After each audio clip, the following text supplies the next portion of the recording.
साहवीर्यं कर्वावहै तेजस्विनावधीतमस्तु मा विद्विषावहै। ओम शांति शांति शांति। सबको सादर नमस्ते जी। वैदिक प्रज्ञा व्याख्यान माला में आप सभी का स्वागत है। तो भजन के लिए कोई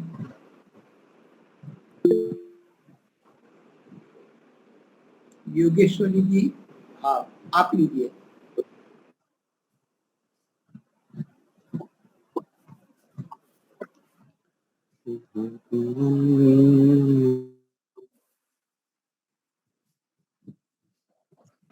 हाँ, नमस्ते जी सभी को। सभी को सादर नमस्ते जी। आचार्य जी नमस्ते। एक भजन, ठीक है।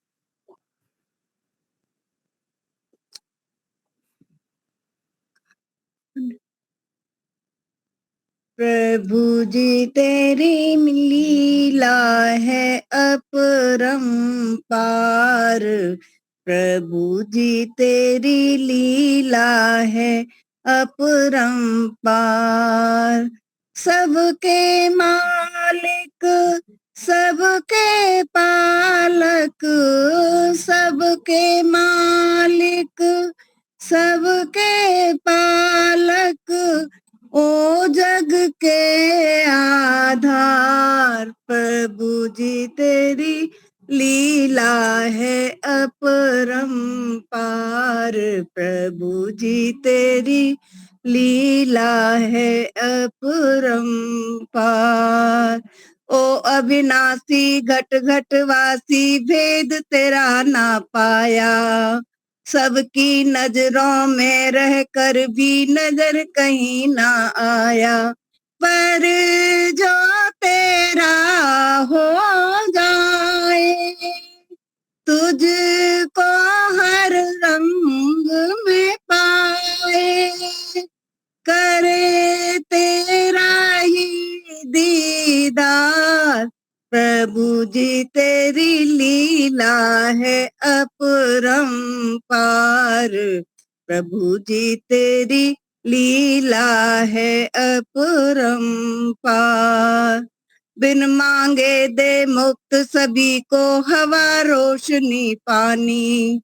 दान करे और जतलाए ना, गजब कहे वो दानी। बिन मांगे दे मुक्त सभी को, हवा रोशनी पानी। दान करे और जतलाए ना, गजब कहे वो दानी। तू सबको देता दाता, तेरा दिया है हर कोई खाता। है तेरे भरे भंडार। प्रभु जी तेरी लीला है अपरंपार। प्रभु जी तेरी लीला है अपरंपार। भर दुनिया काम करे और रात को करे आराम। दिन भर दुनिया काम करे और रात को करे आराम। रात न होती तो हो जाती सबकी बोलो राम। रात न होती तो हो जाती सबकी बोलो राम। क्या अजब नियम है तेरा, जाए सांझ और आए सवेरा। क्या जब नियम है तेरा, जाए सांझ और आए सवेरा। के हर रोज सुबह और शाम, प्रभु जी तेरी लीला है अपरंपार। प्रभु जी तेरी लीला है अपरंपार। ओ सेवक के मालिक तेरी हर एक बात निराली। ओ सेवक के मालिक तेरी हर एक बात निराली। हम तो छुट्टियां करते हैं तू न बैठे खाली। दिन रात और सांझ सवेरे खुले रहते हैं दफ्तर तेरे। दिन रात और सांझ सवेरे खुले रहते हैं दफ्तर तेरे। तू सबसे बड़ी सरकार, प्रभु जी तेरी लीला है अपरंपार। प्रभु जी तेरी लीला है अपरंपार। प्रभु जी तेरी लीला है अपरंपार। धन्यवाद। बहुत ही सुंदर। और एक भजन ले लेते हैं। पारुल जी आप क्या लेंगे? मैं बोलूं? कमला हंस। पारुल जी लेंगे आप क्या? नहीं। हाँ, कमला जी को दे दीजिए, कोई बात नहीं, उनको दीजिए। ले लीजिए, कमला जी ले लीजिए। हाँ जी। ओ, तेरी रहमत का भजन है, छोटा सा ही है। तेरी वर्षा तेरी रहमत की दिन रात बरसती है। वर्षा तेरी रहमत की दिन रात बरसती है। फिर क्यों रूह मेरी मिलने को तरसती है।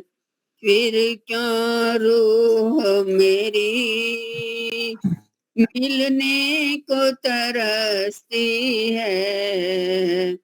वर्षा तेरी रहमत की दिन रात बरसती है। दूध दिया माँ को मेरे आने से पहले। दूध दिया माँ को मेरे आने से पहले। मुझे बचाने को सब कुछ ही सह ले। रातों को मुझे सुखा, रातों को मुझे सुखा। खुद गीले में सरकती है। फिर क्यों रूह मेरी मिलने को तरसती है। निर्मोही दुनिया में एक पिता दिया साया। निर्मोही दुनिया में एक पिता दिया साया। हर चीज मुझे अर्पण मैंने जो चाहा पाया। कुदरत गोदामों को क्या खुद ही भरती है। कुदरत गोदामों को क्या खुद ही भरती है। फिर क्यों रूह मेरी मिलने को तरसती है। भोग की ये चीजें बस कर्म करूं ले लूं, ओ भोग की ये चीजें, बस कर्म करूं ले लूं, आजादी है पूरी, मैं जैसे चाहूं खेलूं, आजादी है पूरी, मैं जैसे चाहूं खेलूं।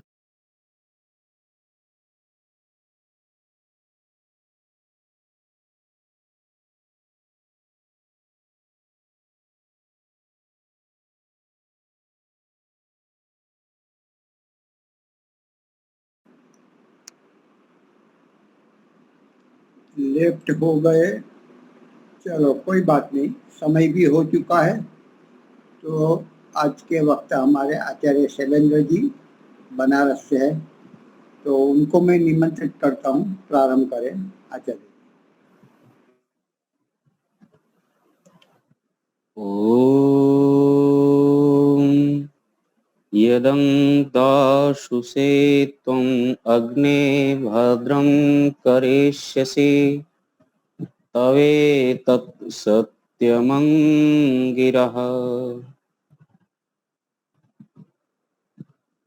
इस सत्संग में उपस्थित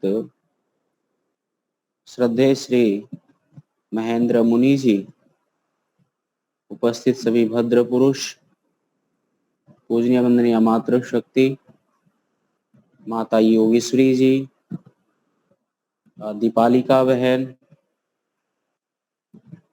और अभी जिनके भजनों से हम सब लाभान्वित हो रहे थे, बहन कमला बहन जी, सब लोग उपस्थित हैं। पिछली कक्षा में हम सब लोग थोड़ा अपना राष्ट्रीय और सामाजिक चिंतन की प्रवेश में कुछ विचार प्रस्तुत किए थे। बार बार वो दिमाग में आ जा रहा था क्योंकि पहलगाम का वो हमला था। आइए आज पुनः हम सब लोग अपनी कक्षा से जुड़ते हैं, विचार और चिंतन करते हैं। मनुष्य का एक स्वभाव है कि वो घटनाओं को भूल जाता है। कुछ चीजें भूलना तो ठीक है, लेकिन कुछ चीजें भूलना ठीक नहीं होती हैं।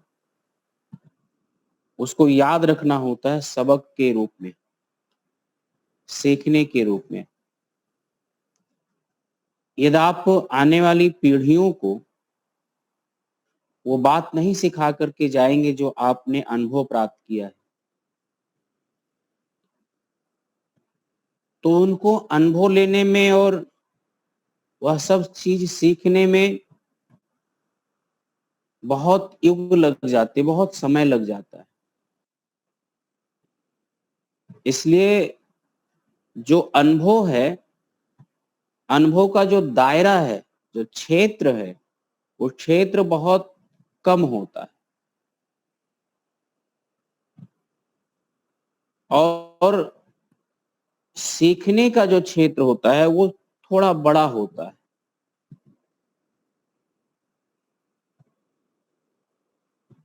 इसलिए हम जीवन में सीखें, पढ़ें, लिखें, सुने, ये तो जीवन में आता रहता है, लेकिन सब बातों का आप अनुभव नहीं कर सकते।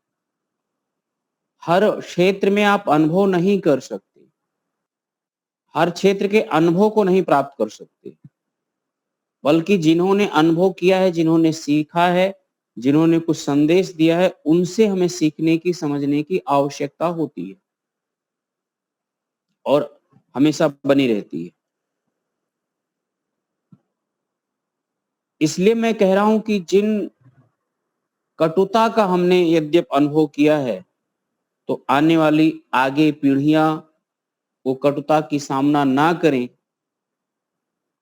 उस संकट की सामना ना करें, उससे बचे, ये सीखना देना चाहिए और बताना चाहिए। जहां तक शिक्षा के संदर्भ में बातें हम सब लोग कर रहे थे, वेदारंभ संस्कार के शिक्षा के संदर्भ में। तो गुरुकुलीय शिक्षा की जो पृष्ठभूमि है वो शिक्षा क्रियात्मक है, प्रयोगात्मक है। पहले ऋषि मुनियों के समय में अनुभवात्मक ज्ञान अधिक था, क्योंकि इतनी मोटी मोटी पुस्तकें नहीं होती थी, अथवा इतने सब साधन नहीं थे। प्रमुखता से गुरु होते थे और शिष्य होता था। गुरु जो विद्या का साक्षात्कार करता, अपने शिष्य को वही विद्या का साक्षात्कार कराते या सिखाते, फिर वो अभ्यास करके उस विद्या को उपलब्ध करता और सीखता। जब मनुष्य का सामर्थ्य कम हुआ तो सूत्र के रूप में शास्त्र का उद्भव हुआ, वो सूत्रात्मक, और कभी पत्तों पर लिखने की या लिपि आने की वो परंपरा प्रारंभ हुई। नहीं तो सभी चीजें श्रुति रूप में थी, विद्याएं श्रुति रूप में थी, और वो क्रियात्मक था। अनुभव में जो होता था उससे सीखते थे। और यही पढ़ने पढ़ाने की, सीखने सिखाने की, गुरुकुलों में विद्या बहुत प्राचीन काल में ये सब चलता रहा। और ये विद्या,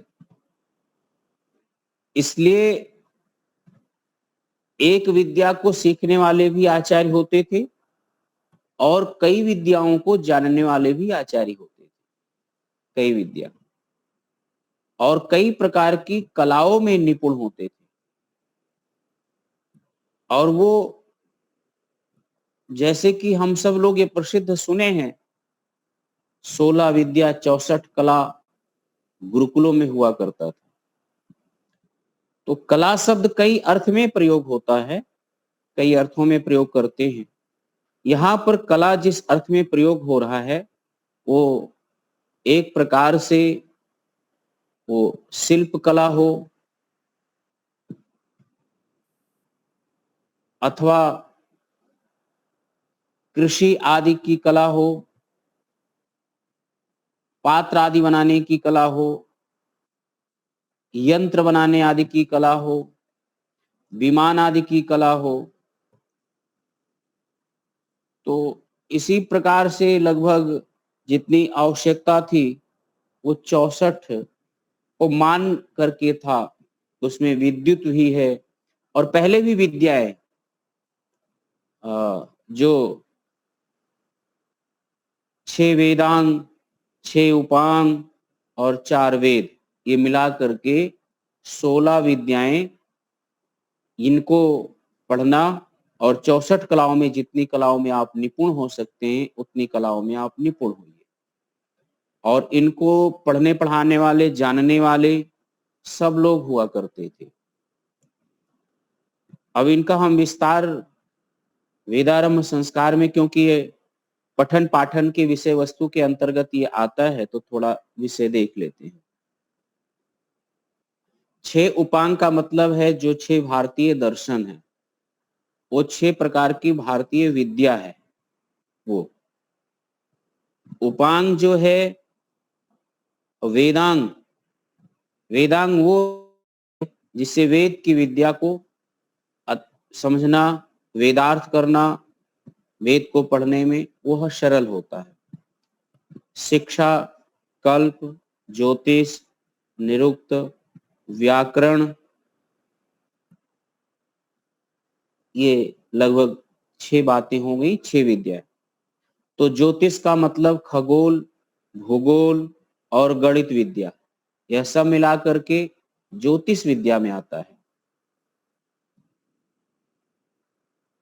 आप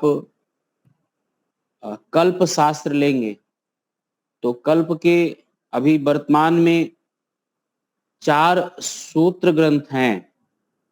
स्रोत सूत्र ग्रंथ, धर्म सूत्र, गृह सूत्र, शुल्ब सूत्र।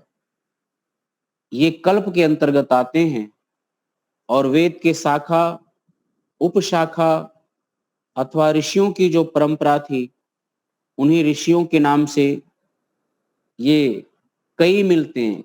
पारास्कर गृह सूत्र हो, आपस्तम्भ धर्म सूत्र, गृह सूत्र, स्रोत सूत्र हो, बौधायन हो और अन्य आचार्यों के मिलेंगे, परंतु किसी एक आचार्यों की परंपरा में, एक ऋषियों की परंपरा में आपको गृह सूत्र, धर्म सूत्र, स्रोत सूत्र, सुलभ सूत्र पढ़ने से एक तो कर्मकांड का विषय, धर्म का विषय और जीवन में कर्म का विषय, ये सब का ज्ञान जो है वो इन कल्प सूत्रों से पता चलता था। ये स्रोत सूत्र आदि ये सूत्र ग्रंथों से, जिसका नाम कल्प है। तो शिक्षा वो है जो भाषा में प्रवेश कराता है, वर्ण विज्ञान को सिखाता है, वर्ण विज्ञान के विषय में बात करता है। उसके प्रति भी महर्षि पाणिनि की शिक्षा बहुत प्रसिद्ध है, लेकिन और ऋषियों की भी शिक्षा है और उसी में प्रातिशाख्य आदि भी आते हैं अन्य ऋषियों के। तो शिक्षा, कल्प और ज्योतिष। ज्योतिष का कोई ऐसा एक निश्चित ग्रंथ नहीं है कि हम जैसा व्याकरण में महर्षि पाणिनि का ग्रंथ प्राप्त करते हैं और पतंजलि का महाभाष्य प्राप्त करते हैं, तो ऐसा जो है कोई ऋषिकृत ग्रंथ आपको ज्योतिष का तो नहीं मिलता। लेकिन ज्योतिष में 4 विद्याएं होती हैं, से वो प्रमुख से हम लोगों को समझना चाहिए कि एक तो जो मान्यता है वो सिद्धांत है, होरा है और आज के युग में फलित भी चलता है। तो सिद्धांत में जो खगोल और भूगोल और ग्रहों का चाल और नक्षत्रों का समय पता करना, तो नक्षत्र है, ग्रह हैं, इनकी एक दूसरे से दूरी, इनकी चाल, आपस में इनका कैसे प्रकाश और क्या कार्य करते हैं ब्रह्मांड में, ये सब सिद्धांत ग्रंथों से हम सबको ज्ञात होता है। दूसरा है होरा शास्त्र, और होरा से वो मुहूर्त को बताता है, और फल से ये है कि फल का अभिप्राय है इसका प्रभाव, परिणाम क्या होता है ज्योतिष शास्त्र का जीवन में। या जैसा कि पौराणिक जगत में फल को लेकर के और फलादेश करते हैं, जन्म कुंडली बनाते हैं, वैदिक विचारधारा में या वेदों में ऐसी कोई मान्यता नहीं है। उसके पीछे बहुत सारा पाखंड, अंधविश्वास भी फैला दिया गया ज्योतिष के नाम पर, लोगों को बरकलाने का कार्य किया। लेकिन जो ज्योतिष विद्या है, ज्योतिष वेद का नयन है, नेत्र है। ज्योतिष जो पढ़ते हैं, सैद्धांतिक रूप से जो पढ़ते हैं, वो बहुत सारे मंत्रों के वेदार्थ करने में, सृष्टि परक या अध्यात्म प्रकृति परक जो मंत्राएं हैं, उसमें बहुत बड़ा योगदान ज्योतिष विद्या का होता है। तो शिक्षा, कल्प, ज्योतिष और निरुक्त जो है वो वैदिक शब्दों का, मंत्रों का व्युत्पत्ति बताता है, और एक शब्द के कितने अर्थ हो जाते हैं या अनेक अर्थों का एक शब्द का कैसे प्रयोग होता है। इसको आचार्य यास्क ने निरुक्त के अंतर्गत, बहुत प्रसिद्ध है आचार्य निरुक्त का, आचार्य यास्क का, और उसका भी एक विस्तार है अपना। निरुक्त का एक वैशिष्ट्य है, एक महत्व है कि व्याकरण पढ़ने के बाद जब तक आप निरुक्त नहीं पढ़े और निरुक्त नहीं पढ़ेंगे, तब तक आप वेद मंत्रों को सही से समझ नहीं सकते उसकी प्रकृति प्रत्यय से। तो यह भी समझना होता है। व्याकरण के संदर्भ में आप सब लोग जानते ही कि व्याकरण महर्षि पाणिनि ने, पाणिनि अष्टाध्यायी, उससे पहले और भी आचार्यों का व्याकरण था। इसके संदर्भ में मैं इतना कहना चाहूंगा कि भाषा प्रथम उपस्थित थी। महर्षि पाणिनि से पहले ही भाषा थी, वो संस्कृत भाषा बोलचाल की भाषा थी, आम लोग बोलते थे। लेकिन धीरे धीरे गिरावट ना हो, एक शुद्ध प्रमार्जित हो, तो महर्षि ने बड़ा अथक प्रयास करके अष्टाध्यायी, लगभग 4000 सूत्र जो आजकल मिलता है, रामलाल कपूर ट्रस्ट से छपता है, उसमें 3900 लगभग 78 सूत्र प्राप्त होते हैं। तो यह सूत्र पूरे संस्कृत व्याकरण को बांधता है, एक शुद्ध प्रमार्जित व्याकरण हम लोग के सामने उपस्थित होता है। उसकी दो धाराएं प्रमुख हो गई, एक प्राचीन व्याकरण और एक नव्य व्याकरण। नव्य व्याकरण जो है वो प्रक्रिया ग्रंथ हैं और प्राचीन जो है वो क्रम ग्रंथ हैं। ये ज्यादा डीप में, ज्यादा गहराई में जाने की आवश्यकता नहीं है।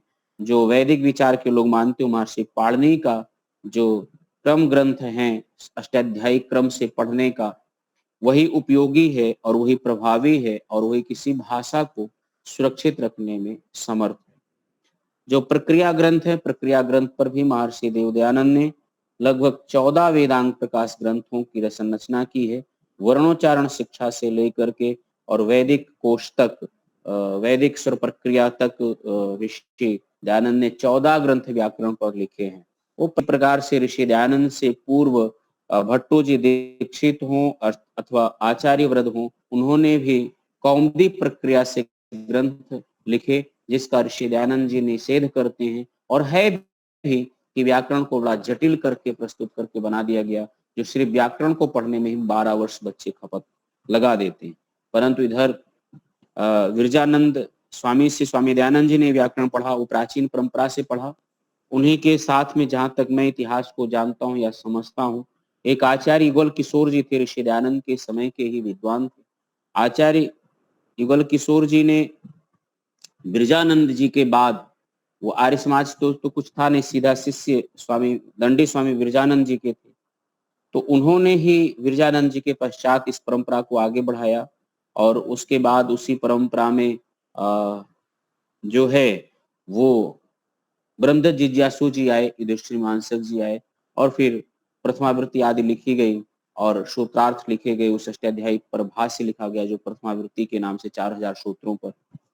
तो कुछ सूत्र तो स्वयं जिज्ञासु जी ने लिखा, बाद के सूत्रों पर मेधा जी, एक प्रज्ञा जी थी, प्रज्ञा जी ने सूत्र और बाकी से इसका किया। तो ये अष्टाध्यायी ग्रंथ महाभाष्य पर हिंदी भाषांतर आचार्य अपने युधिष्ठिर मानसक जी हुए हैं, उन्होंने लिखा और ये एक परंपरा प्रारंभ हुआ। लड़कियों के लिए बनारस और बनारस से अब कई शाखाएं और भी, कन्याओं के लिए गुरुकुल खुला, बालकुल के लिए व्याकरण पढ़ने के लिए पहले यही बनारस में था, फिर बहालगढ़ से अब सोनीपत रेवली में अब संचालित होता। वर्तमान समय में उसके आचार्य पूज्य पाद श्रद्धेय श्री प्रदीप जी हैं और वो पढ़ाते लिखाते हैं। तो ये व्याकरण का एक बड़ा वैशिष्ट्य है और व्याकरण को आर्य समाज में बड़ा महत्व दिया गया ताकि वो सभी ग्रंथों को समझने में, पढ़ने में बड़ा महत्वपूर्ण होता है। मैंने सुना है कि आप सब लोग भी संस्कृत बड़े रुचि के साथ होकर के पढ़ते लिखते हैं। माता योगेश्वरी जी कहीं ना कहीं अपना योगदान इस कार्य में दे रही हैं। अवश्य ही उनका प्रयास स्तुत्य है, प्रार्थनीय है और हम सबको इसकी तरफ बढ़ना चाहिए। तो शिक्षा, कल्प, ज्योतिष, निरुक्त, व्याकरण और कुछ रह गया? तो जो छंद है वो छंदों के लिए आचार्य कपिल माने जाते हैं और आचार्य कपिल का शास्त्र है पिंगल शास्त्र जाना जाता है, तो आचार्य पिंगल भी इसके उसमें माने जाते हैं और उन्होंने छंद शास्त्र लिखा, वैदिक छंद शास्त्र, उस विषय में भी अपना आर्य समाज बड़ा योगदान है। तो ज्योतिष को छोड़ करके बाकी शेष 5 वेदांगों का प्रकाशन करना, 5 वेदांगों को पढ़ना पढ़ाना, ये अब हम लोगों की परंपरा में आचार्य युधिष्ठिर मीमांसक जी की परंपरा बहुत बड़ा योगदान था। और यद्यप हम जिज्ञासु परंपरा ना कहें, बल्कि ये स्वामी दंडी जी की परंपरा है। स्वामी विरजानंद दंडी जी की परंपरा में हम लोग प्राचीन का शास्त्रों का पठन पाठन हुआ। उन्हीं में से जो है वो उपांग का पठन पाठन और या उपांग हमारे आर्य समाज में प्रचलित हुआ या वैदिक विद्वान बने, तो उसमें स्वामी सतपति जी और उनके गुरु जो है स्वामी हम सब लोग बड़ा योगदान है। देखिए नाम मुझे ब्रह्मानंद जी, हाँ स्वामी ब्रह्ममुनि जी, ब्रह्मानंद जी नहीं, ब्रह्ममुनि जी, ओमानंद जी ब्रह्ममुनि जी जो अपने दर्शनों पर, सभी दर्शनों पर भाष्य लिखे, जो ऋषिकृत भाष्य नहीं मिलता है वो आज भी हम लोगों के परंपरा में और दर्शन योग महाविद्यालय की परंपरा में स्वामी ब्रह्म मुनि जी का भी भाष्य उपांग सूत्रों पर लिखा गया है। और यह आज उसके पहले विद्वान थे, ऐसा नहीं था कि विद्वान नहीं थे, दर्शनों के विद्वान नहीं थे। मीमांसक युधिष्ठिर मीमांसक जी मीमांसा के पढ़े हुए बहुत अच्छे विद्वान थे और भी शास्त्रों के थे, लेकिन उतना पठन पाठन की प्रक्रिया में विद्वान नहीं थे कि दर्शनों को भी पढ़ते हो। लेकिन स्वामी सतपति जी अविस्मरणीय कार्य है और स्तुत्य कार्य है, प्रशंसनीय कार्य है कि इतने सारे स्नातक, इतने सारे विद्वान उनके सिरे से पैदा हुए, तो ये उपांगों की रक्षा हुई। तो आर्य समाज एक ऐसा प्लेटफार्म है वैदिक विद्वानों का, जहां पर 10 विद्याएं आज भी वो उसको लेकर के दिलों में, अपने दिल और मन मस्तिष्क में संजो करके चल रहे हैं। ये सबसे बड़ी बात है। और अभी भी जो है 10 विद्याओं में तो ये कहें कि 6 उपांग, 6 वेदांग, और वेदांगों में अभी ज्योतिष की न्यूनता है। जितने अच्छे से ज्योतिष का एक पीठ और पढ़ना पढ़ाना और फिर से उस विद्या का पुनरुद्धार होगा, वो भी कोई आर्य समाज के ही शाखा पर शाखा से कोई विद्वान, कोई तपस्वी, कोई मनीषी होगा, उसका आशा किरण है कि आगे चल करके निकलेगा और हम लोग के सामने आएंगे। लेकिन अभी चारों वेदों का पठन पाठन प्रारंभ है कहीं ना थोड़ा थोड़ा करके और इधर, लेकिन एक समय होगा कि इसका भी बहुत प्रचुर मात्रा में हमारे पास में विद्वान होंगे।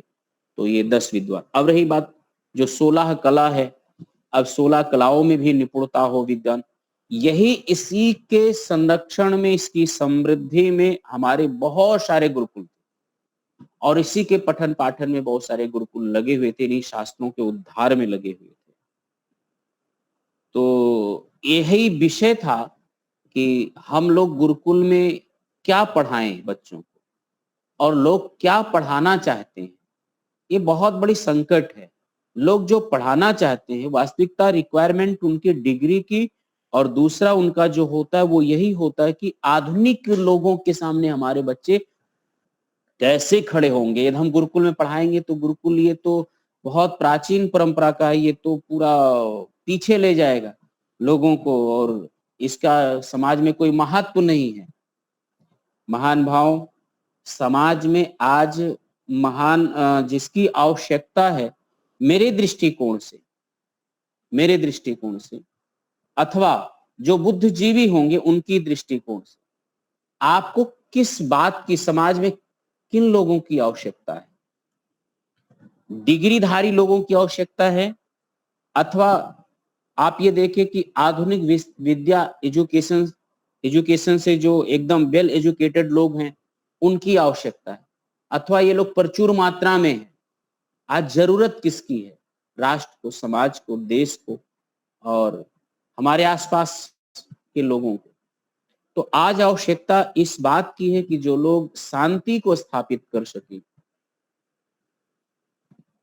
जो मनुष्य उचित कर्म है उसको स्थापित कर सके, ऐसे हम लोग आशा लगाए हुए बैठे, सब लोग आशा लगाए बैठे हुए, कोई ऐसा हम लोगों के बीच में आवे, ऐसे लोग आवे, ऐसे युवा आवे कि जो शांति को स्थापित करें, धर्म की स्थापना, जिसे यदा यदा धर्मस्य ग्लानिर्भवति, जो भगवान श्री कृष्ण ने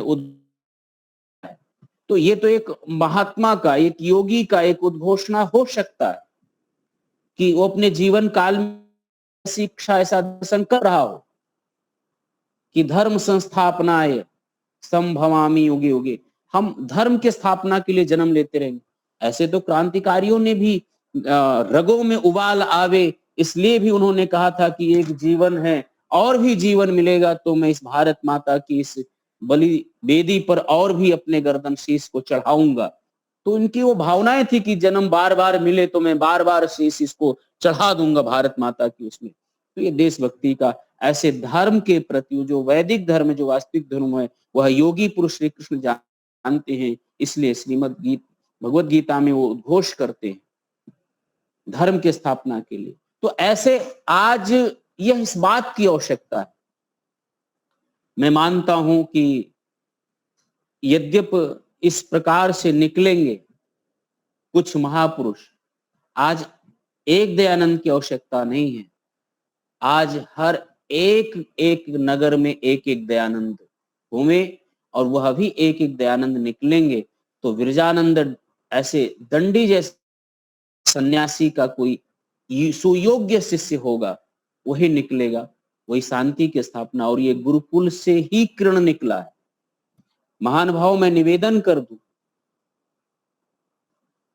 दुनिया में यदि कोई पथ प्रदर्शक हुआ है तो किसी सुयोग्य आचार्य के उस तप भूमि से, कोई एक सुयोग्य आचार्य की तप भूमि से, तपस्वी आचार्य की भूमि से कोई एक सुयोग्य आचार्य निकला है और वही जाकर के दुनिया के लोगों को संदेश सुनाया है, उसकी स्थापना सुनाई। जब यह देश प्रतंत्र था, अंग्रेजों की यहां पर गुलामी थी, अंग्रेज इसको पूरा गुलाम करके रखे हुए थे। स्वतंत्रता की वेणियों में देश की जो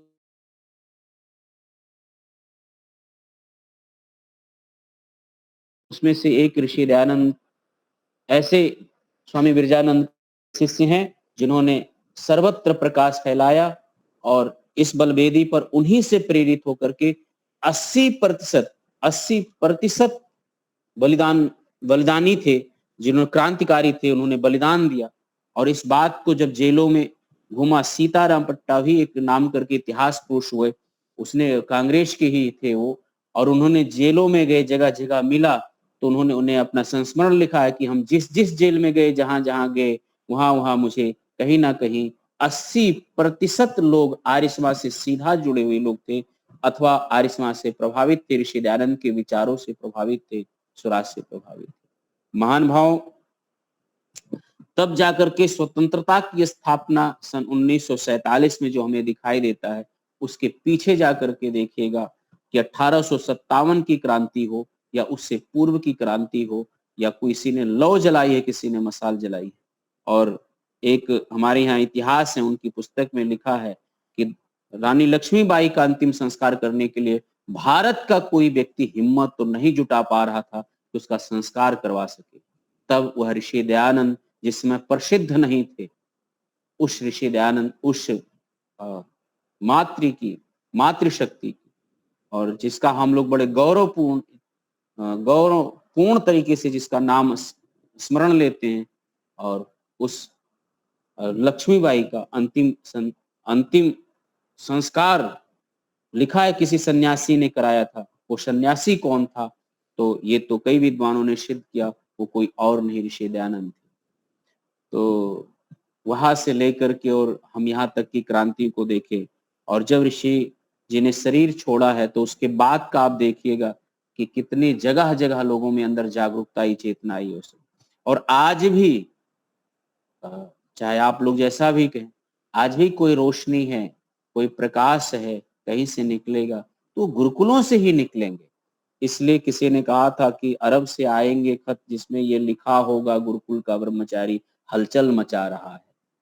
तो वो अरब से आएगा खत और ये लिखा होगा कि गुरुकुल का ब्रह्मचारी हलचल मचा रहा है, तो वह तो बात बहुत पुरानी है और ये बात ये कहने सुनने में आ रहा है। लेकिन हाँ, गुरुकुल के बहुत सारे विद्वान जहां जहां हैं, जितने शक्ति, सामर्थ्य और योग्यता और ज्ञान के साथ, अवश्य ही राष्ट्र के निर्माण में अपनी अहम भूमिका दे।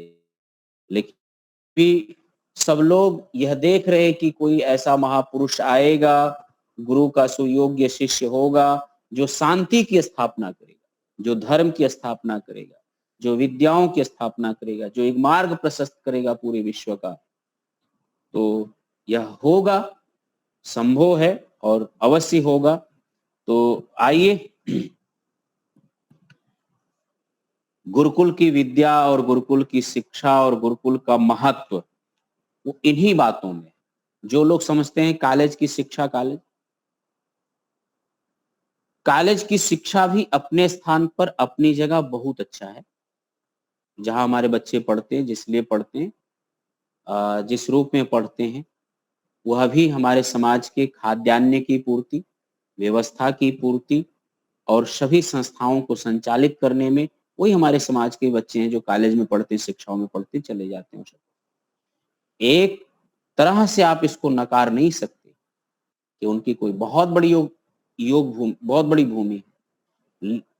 अब यही था कि उनके साथ साथ यद्यप लॉर्ड मैकाले की शिक्षा पद्धति हमारे शास्त्र को, हमारी विद्याओं को, हमारी संस्कृति को नकारा ना होता, बल्कि कहा होता कि इसका भी अस्तित्व, इसका भी महत्व है, और साथ साथ में जितने अंश में शास्त्र की आवश्यकता है बच्चों के निर्माण के लिए, उतना उतना मात्र अब लिया गया होता, तो आज देश की तस्वीर कुछ और होती, लोग कुछ और होते।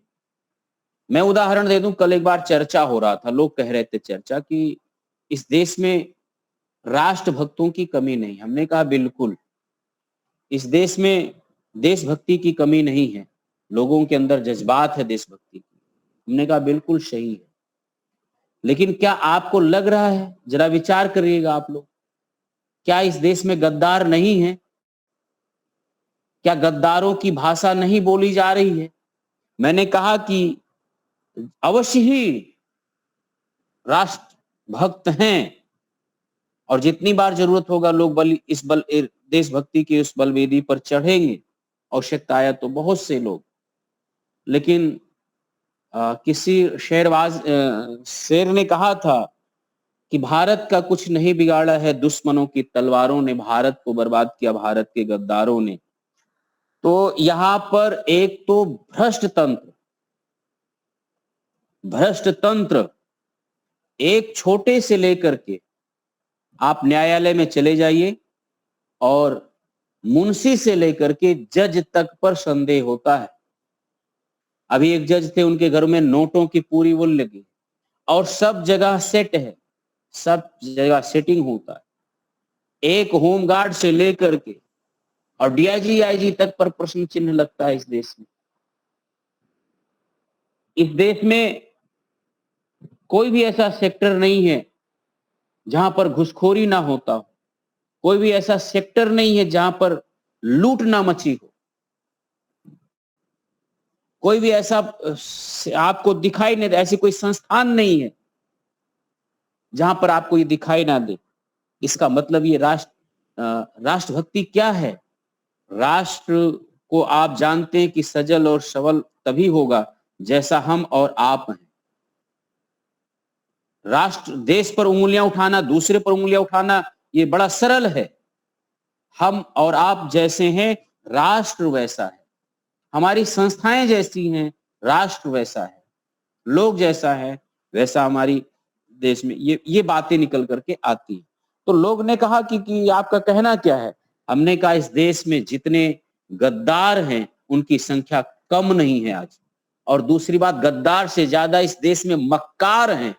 और वो मक्कार जो है, याद रखिएगा, मक्कार शब्द प्रयोग कर रहा हूं, वो इतने तरीके से नाटकीय तरीके से प्रस्तुत हो रहे हैं, नाटकीय तरीके से प्रस्तुत हो रहे हैं कार्यपालिकाओं में। उनके चेहरे नहीं पहचान में आ रहा है कि वो चेहरा कौन सा है। फितरत उनकी अलग है और बाड़ी उनकी अलग है। ये इतने मक्कार लोग हैं और फिर उसमें देश की बात करते हैं। लेकिन यह नैतिकता घटा क्यों? हमने कहा कि आप जर्मन में जाकर के देख लीजिए, जापान में जाकर के देख लीजिए, वहां के व्यक्ति का व्यक्तित्व देख लीजिए, वहां की संस्थानों को देख लीजिए, जिस तरीके से भारत में जगह जगह लूट मची हुई है हर समय, उतना तो किसी देश में लोग बताते जो फॉरेन में, विदेशों में रहते हैं, कि जिस प्रकार से यहाँ देश में जो स्थिति है वो कहीं नहीं। आप रेलवे स्टेशन पर चले जाइए, रेलवे स्टेशन पर चले जाइए, छोटी सी बात है, लिखा हुआ है कि आपको 10 रुपया पेड करना है, 5 रुपया पेड करना है, और वहां बैठा हुआ कर्मचारी वो 20 रुपया मांगता है, 10 रुपए की जगह सीधा दुगना मांगता है, 5 रुपए की जगह 20 रुपए की जगह सीधा 40 रुपया 50 रुपया मांगता है, नहाने धोने रुकने के कपड़े। और जबकि सामने लिखा हुआ है। कोई विदेशी आएगा देखेगा तो आपके चित्त का तो क्या होगा? मनु महाराज जी जो कहते, एतद् देश प्रसूतस्य शकाशदाग्र जन्मनः स्वं स्वं चरित्रम शिक्षण। जरूर ही कहा था, क्या थे, क्या होगे, क्या होंगे, भी आओ मिलकर विचार करें, समस्याएं सभी। हमारी गौरव था,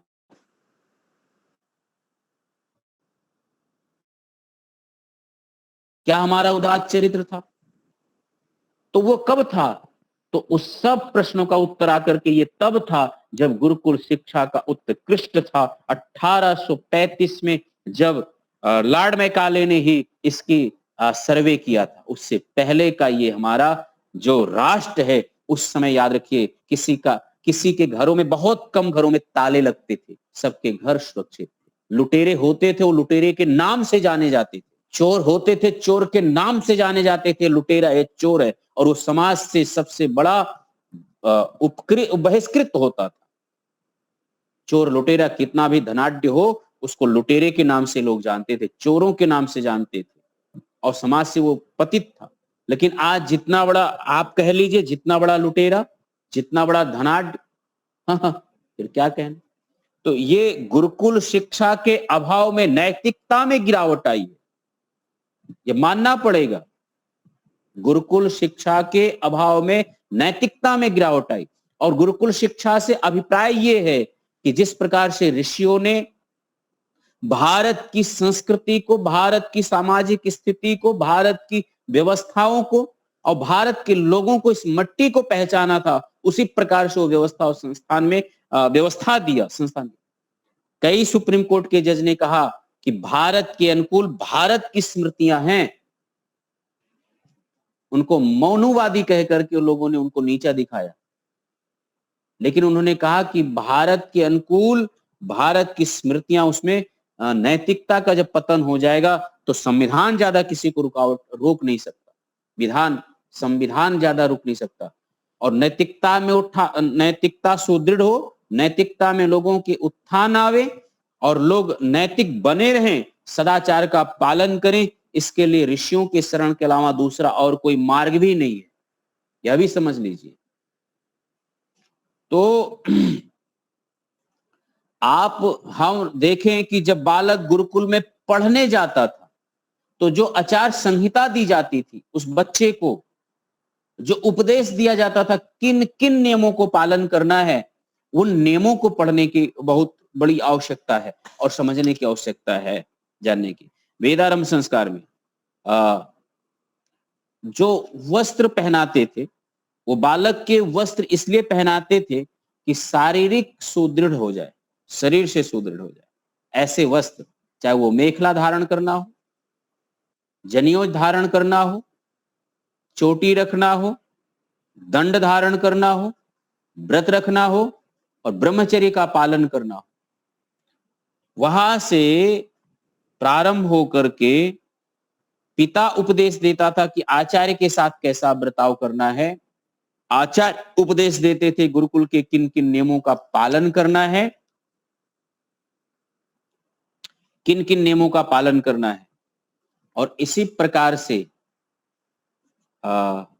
जिन जिन नियमों का पालन करना होता है, जिन जिन नियमों का पालन करना था, वो आप समय कम है लेकिन फिर भी सोचता हूं कि प्रारंभ करता हूं कि पिता के उपदेश में और आचार्य के उपदेश में। तो आचार्य कहता था कि दिन में नहीं सोना है, दिवस हो मास हो, तो दिन में नहीं सोना है। फिर इससे क्या होगा, जो बालक दिन में सोते हैं उनका कफ की वृद्धि होती है। आज जिसके शरीर में कफ की वृद्धि होगी तो उसमें प्रमाद अधिक होगा, जिनमें प्रमाद और तंद्रा अधिक होगा वो फिर विद्या की वृद्धि नहीं कर सकते। इसलिए बच्चे को दिन में सोने के लिए निषेध है। अब आते हैं और आप देखिए पिता के उपदेश में जो सबसे पहले है वो है कि ब्रह्मचर्य असौ माने बालक को कहते थे नाम लेकर के। मान लिया जाए यास्क नाम है तो बोलते थे यास्क ब्रह्मचर्य से तुम आज से ब्रह्मचरी हो। ब्रह्म का अर्थ है कि 3 ही जगह विचरण करना है, शब्द में, ज्ञान में, वेद में और ईश्वर में। ये 4 जगहों का विचरण करिए, 4 जगहों में केंद्रित रहिए और जो इन 4 बिंदुओं पर केंद्रित रहता है वो ब्रह्मचारी है। और तीसरा एक और था कि दूसरी बिंदु एक और दृष्टिकोण था कि ब्रह्मचर्य वीर्य लाभा, अपने सप्त धातुओं का, ब्रह्मचारी सप्त धातुओं को सुदृढ़ करे, व्यायाम, योगासन, प्राणायाम, आहार व्यवहार को नियंत्रित करके सप्त धातुओं को मजबूत करे। इसका पालन क्यों? इसके पालन करते हुए बुद्धि जितना तीव्र होगा, बुद्धि जितना तीव्र होगा, जितना तेजस्वी मेधावी होगा, उतनी विद्या की वृद्धि होगी। अब इसलिए पिता छोटा सा उपदेश किया कि आज से बेटा तुम ब्रह्मचारी हो, 4 चीजों में तुम्हें विचरण करना है और सप्त धातुओं को सुदृढ़ करके अपने शरीर को वज्र जैसा बनाइए। ये वो उपदेश है, आप लोग इसको अन्यथा ना लीजिए, ये उपदेश है जिससे हम अपने बच्चे को व्यभिचार से बचाते हैं। व्यभिचार से बचाने के लिए आज हमारे पास कोई उपदेश नहीं है, कोई साधन नहीं है, और 17, 16 साल, 15 साल से ऊपर होते हैं और उसी अवस्था में, जिस अवस्था में ऋषि लिखते हैं कि ये अवस्था वो अवस्था है जिसमें सावधान रहने की बहुत आवश्यकता है, जिस पर 16 साल के इस बच्चे पर, 15 साल के बच्चे पर आचार्य पूर्ण दृष्टि रखता था कि ये बच्चे का किधर से भी स्खलन ना हो, पतन ना हो। उसका पूरा नियंत्रण रखना उपदेश के माध्यम से, योग साधना के माध्यम से, प्राणायाम के माध्यम से, युक्तायुक्त आहार विहार के माध्यम से, उपदेश ज्ञान के माध्यम से बालक को सही मार्गदर्शन मिलता। आचार्य उसके अंदर दिव्य संस्कार जगते, ब्रह्मचर्य का पालन करता, ओज तेज रहता, वेद विद्याओं का, वो व्यभिचार से बचता था, समाज व्यभिचार से बचता था। जितना बालक हमारा व्यभिचार से बचेगा उतना निरोगी रहेगा, उतना स्वस्थ रहेगा। इस तरफ प्रकल्प नहीं, सह शिक्षा का बढ़ावा हुआ, कन्याएं और बच्चे और बच्चियां एक साथ बैठ करके पढ़ेंगी, वो एक साथ पढ़ने। हमारे यहाँ घटनाएं भी घटी है बनारस में, और ये घटनाएं चलती हैं कि एक 12वीं में पढ़ने वाला लड़का,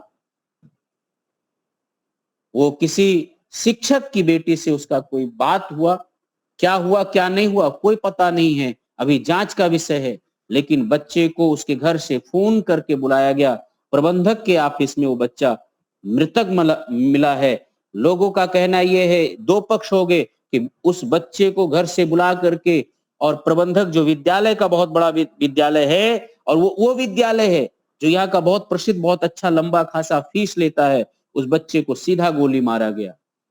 और कुछ लोगों का कहना है कि वो रिवॉल्वर रखा था और वो शूट कर लिया अपने आप को। ये सब जांच का विषय है, लेकिन विषय इतना प्रश्न चिन्ह जरूर है कि यह विषय व्यभिचार का है, और ये घटना उजागर हुआ स्कूलों में, लेकिन दोनों सह शिक्षा का ही एक परिणाम है कि ये व्यभिचार का शिकार युवा होता चला जाता, युवा और युवतियां। और बड़ा दुर्भाग्य ये भी है कि ये युवक और युवतियां जहां इनके शिकार होते हैं और विवाह की जब नौबत आती है तो संस्थाओं की तरफ सर्टिफिकेट लेने के लिए लोग भागते हैं। यह भी दुर्भाग्य है। अब तो इस भारतीय संस्कृति का जो सबसे न्यू में जो उपदेश है वो ब्रह्मचर्य का उपदेश था, और ब्रह्मचर्य के पीछे वो अमृत उपदेश है, अमृत वाणी है पिता। दूसरा कहता है आपो आसान, अर्थात 2 कार्य आपको नित्य करना है। एक तो बिना संध्या के आपको भोजन नहीं करना है। अब हम अपने बच्चों में, अपने घरों में एक कोई नियम लगा करके नहीं रखें कि बिना गायत्री जप के, बिना नित्य संध्या के भोजन नहीं मिलेगा। कहां से बुद्धि की शुद्धि होगी, बुद्धि बनी रहेगी, निर्माण रहेगा। जिन घरों में देखते देखते, दुनिया के तस्वीर को देखते देखते, यूट्यूब पर, फेसबुक पर, रील पर, इंस्टाग्राम पर, या अथवा किसी सीरियल पर देखते देखते जिसका भोजन पचन हो रहा है, पाचन क्रिया हो रहा है, बुद्धि भी उसी प्रकार की निर्मित हो रही, समाज प्रकार का व्यवहार हो रहा है। तो ये जो उपदेश है वो बुद्धि बनाए रखने के लिए कि बेटा बिना संध्या के, नित्य बिना संध्या के, बिना ध्यान के, बिना गायत्री जप के लगाए आपको भोजन नहीं। भोजन में पवित्रता। पहले मुझे संस्मरण है, मैं ब्राह्मण घर से आता हूँ, मेरे दादाजी चौका बनता था, मिट्टी की लेप होती थी, कोई फर्श फर्श तो था नहीं गांव में, जिसको मड हाउस कहते हैं।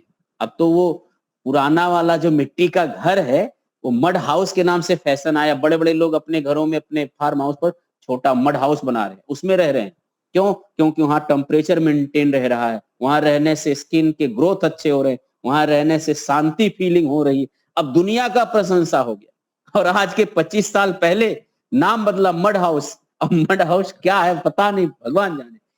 वही मिट्टी के घर थे। ये लोग पिछड़े हुए लोग हैं, गरीब हैं, निर्धन हैं, दलित हैं, इनके पास कुछ है ही नहीं है। उस बेचारे को इस प्रकार से लड़ताड़ना प्रताड़ना कि सब लोगों ने अपने मिट्टी के घर तोड़ना, फेंकना, बंद करना बनवा दिया और सब घर मिट्टी अब हो गए वो उसके घर। तो मिट्टी के घर होते थे। मेरे दादाजी उसको लेपन कराते बढ़िया प्रेम पूर्वक, और उसी में बैठ करके लोग भोजन करते थे।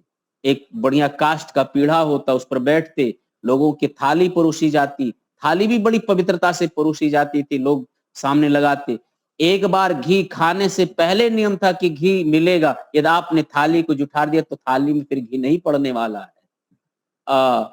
थाली वो घी दे दिया जाता था लोगों के पास में, दूध दही छाछ उसी समय। और दादाजी जब तक भोजन करते थे तब तक मौन रहते थे। दूसरी बात यह है, आंखें बंद करके रखते थे, और जब कुछ लेना, आंखें बंद करते मतलब केवल भोजन पर दृष्टि है, बाकी और यहाँ वहां कोई दृष्टि नहीं होता था।